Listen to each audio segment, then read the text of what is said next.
Saviez-vous que la ville la plus chère du monde n'était ni Paris, ni Londres, ni New York, mais Luanda en Angola?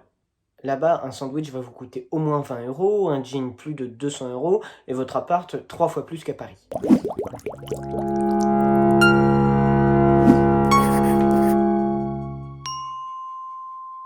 Bienvenue sur le 7e épisode de l'histoire de A à Z. Après une longue pause estivale, me voilà de retour avec un premier pays d'Afrique subsaharienne, l'Angola. Elle touche la Namibie au sud, la Zambie et la République démocratique du Congo à l'est, et le Congo au nord via une petite enclave, Cabinda.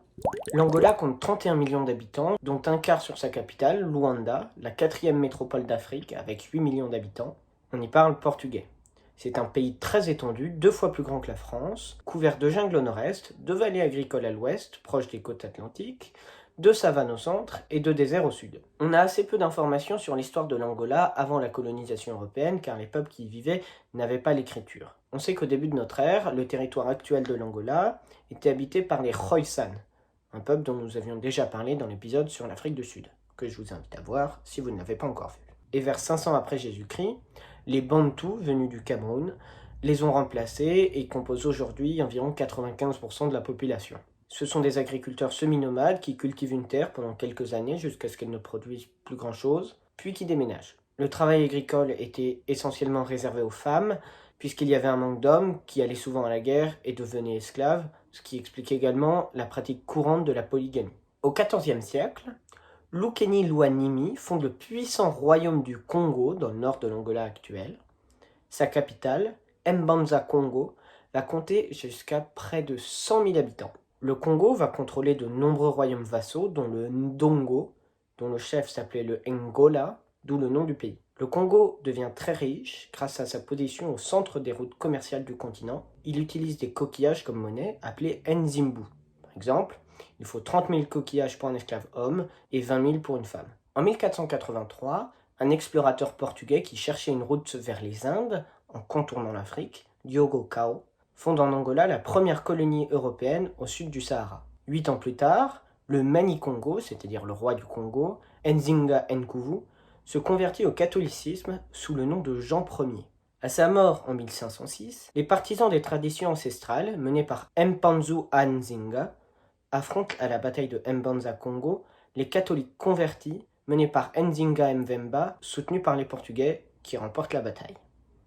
Nzinga Mvemba, devenu Alphonse Ier, va détruire les fétiches et les remplacer par des croix, et développer une aristocratie lettrée en créant des écoles qui accueillent jusqu'à plus de 1000 élèves, y compris plusieurs centaines de femmes. Les Portugais, qui ont besoin d'esclaves dans leur colonie de Sao Tomé, puis du Brésil, en achètent au Royaume du Congo en échange de vin, de textiles et d'armes.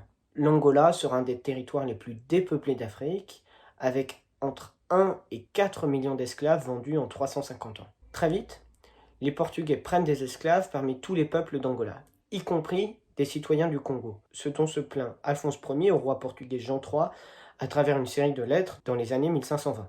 En 1516, Paulo Dias de Novaes fonde Luanda sur la côte, mais les Portugais ne contrôlent absolument pas l'intérieur des terres. C'est alors qu'arrive un peuple dont on ignore complètement les origines, les Imbangala, dont la société repose sur l'initiation et non sur la parenté.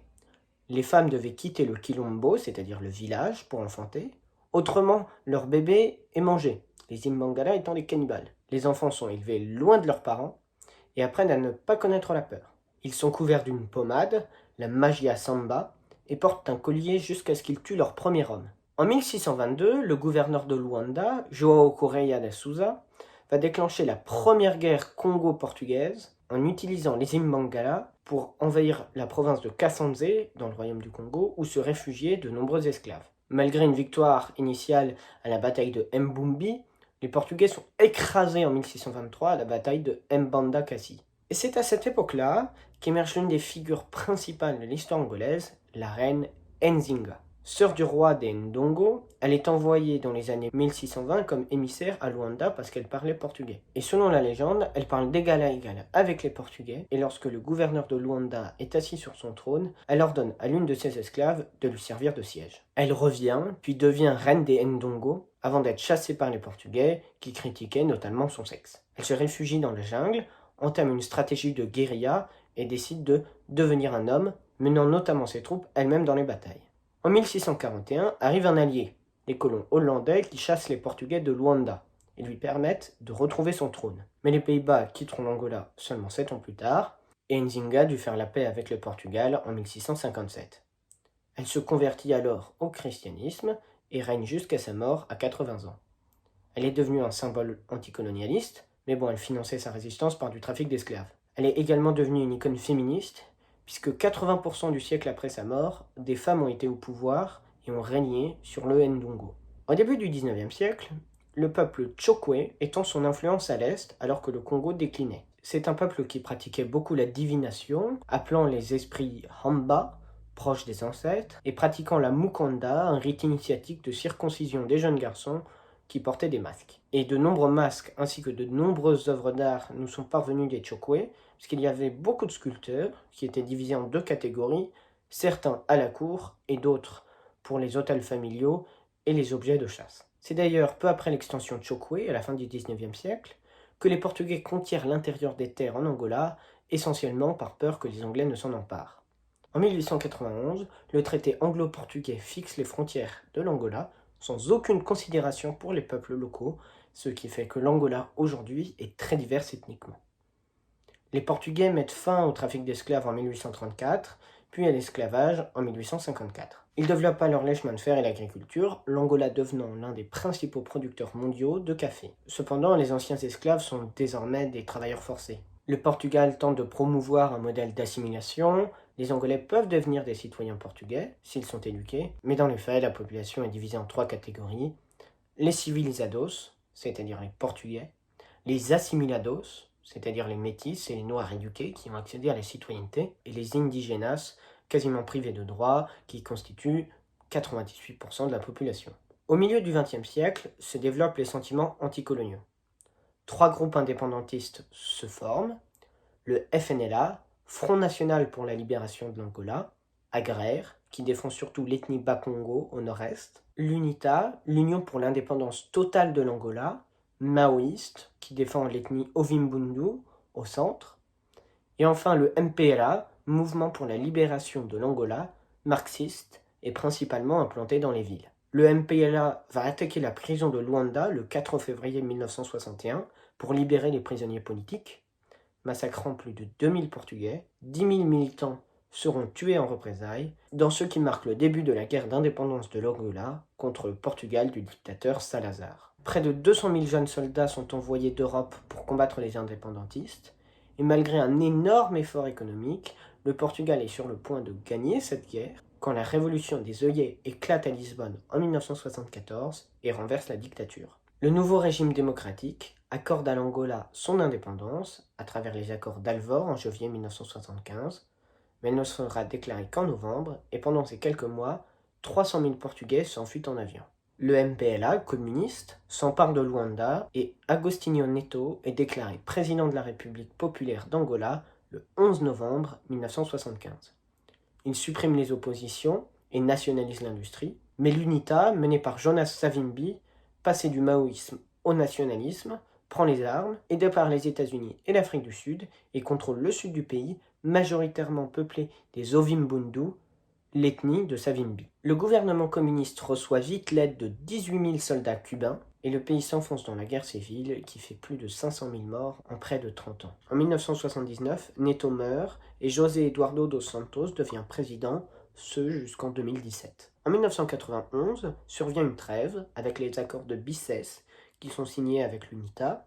Une élection présidentielle est organisée l'année suivante, et au premier tour, Dos Santos reçoit 49% des voix contre 40% pour Savimbi.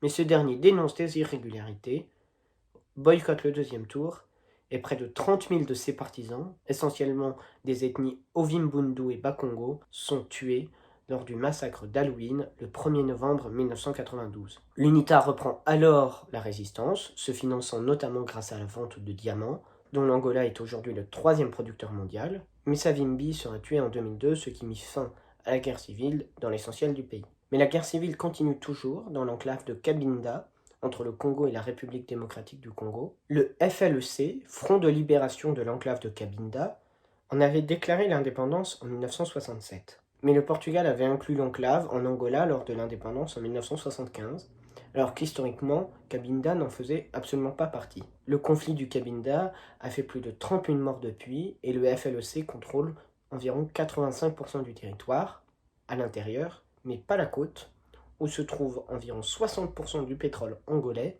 mais qui rapporte 90% des revenus de l'État, d'où l'importance immense de cette petite enclave.